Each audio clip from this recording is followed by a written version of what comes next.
How's it going, everybody? Hopefully you subscribe to our YouTube channel.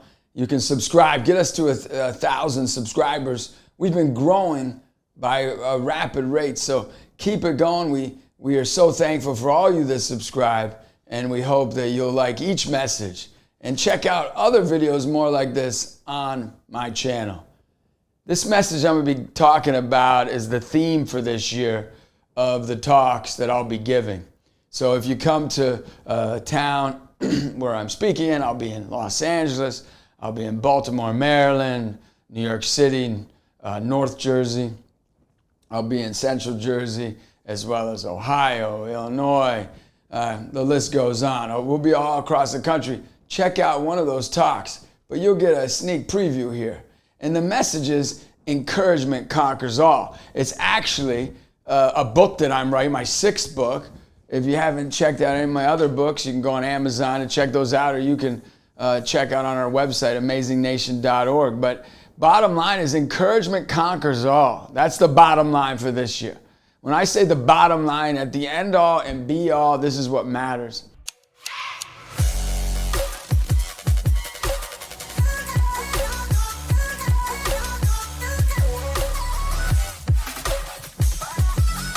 Just recently, one of my friends passed away at 69 years old. His name's Marty.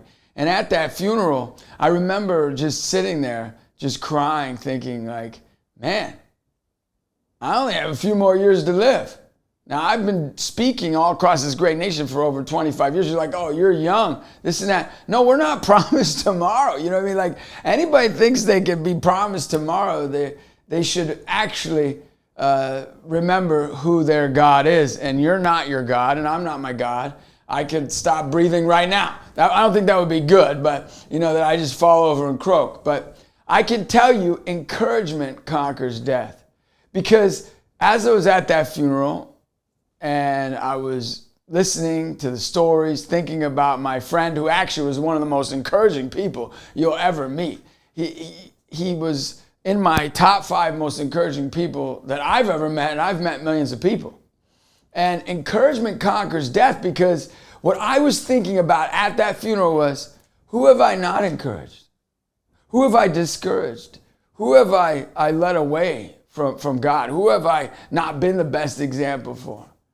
And I thought, man, if I was an encouragement, if I took time out of my busy schedule to listen to more people, to hug more people. And so my goal is to be like Marty and to be like a lot of you out there, and I hope all of us, to be the most encouraging person on the planet. And that's what my next book is talking about, because encouragement can conquer death. Because when we are the most encouraging person on the planet, holding people accountable to greatness, and encouraging people to be the best person they can be, and also encouraging people to let them know how important they are to you, I can tell you that will make death be eliminated, because we will be at our deathbed knowing that we were the most encouraging person on the planet.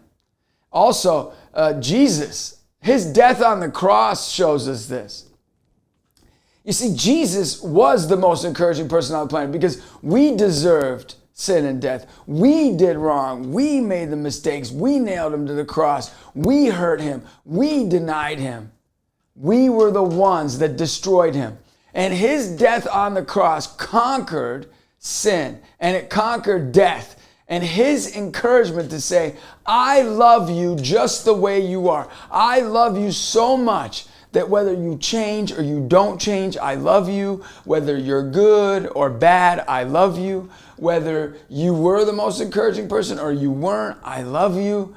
And what he's saying is, his death on the cross saved us if we say yes to him. If you haven't said yes to Jesus, then it's hard to be the most encouraging person on the planet. And how we're able to be that encouraging person, we need to be that person that can conquer the things in our life that are leading us away from him, like addiction, like anxiety, like worrying, like maybe a struggle we have with our family member. Maybe someone hurt us and we haven't forgiven them. You see, his death on the cross teaches us that we're not encouraging because we did something great.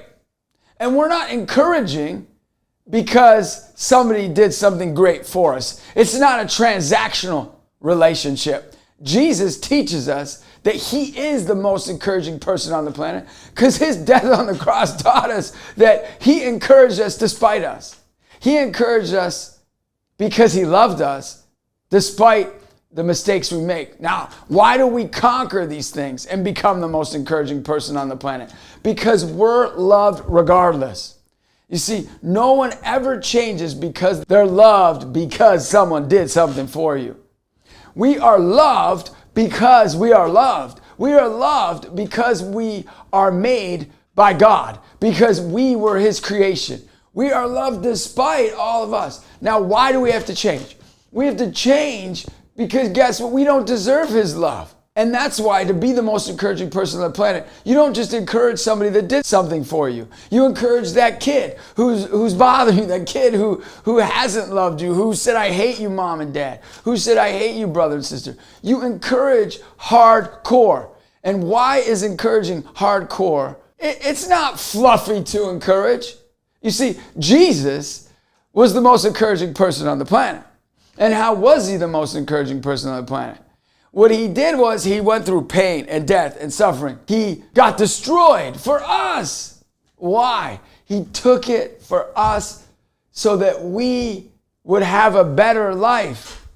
He took it for us so that we would know our way out is we have to change or there is going to be a discouraging moment. And that's what sin does. That's what mistakes do. When we do wrong, why it messes us up so much? Because when we do wrong, it affects our relationships. When we do wrong, it discourages our relationships.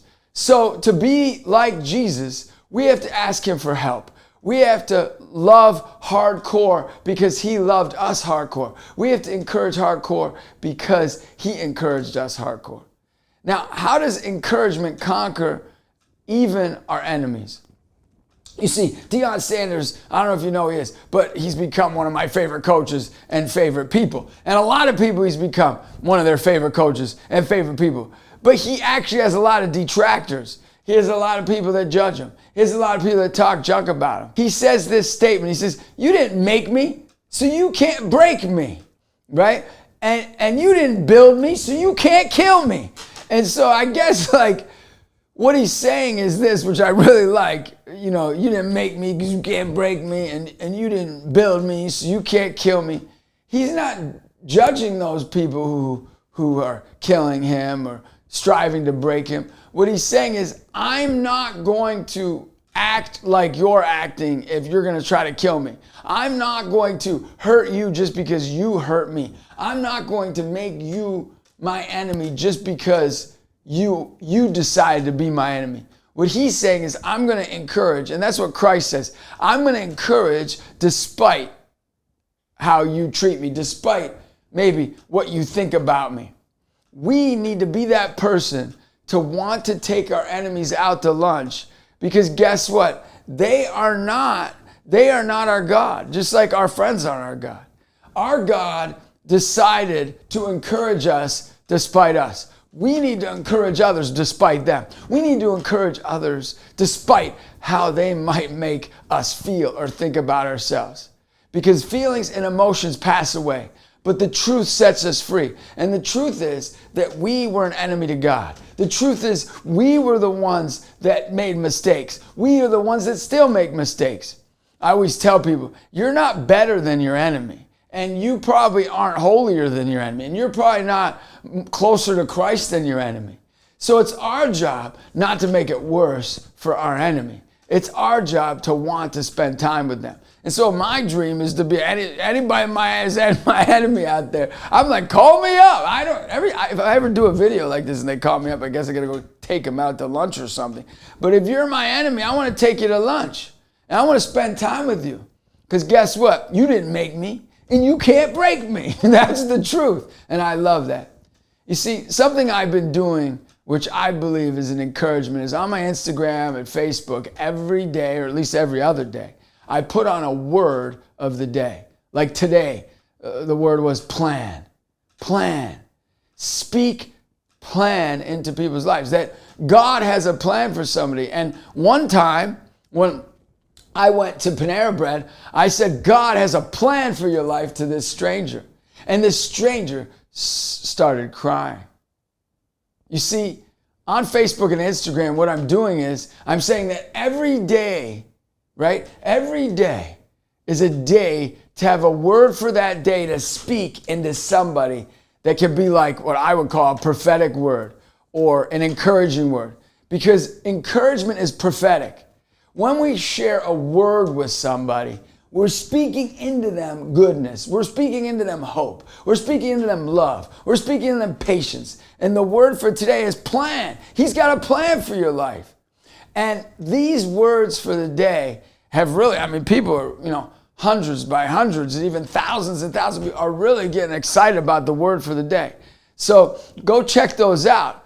But I can tell you that every day is a day to speak an encouraging word into somebody.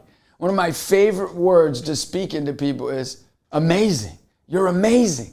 One of my favorite words to speak into somebody is that you are wonderful, unstoppable. You see, these words that I use, they're words that have impacted my kids' lives, my wife's lives, strangers' lives.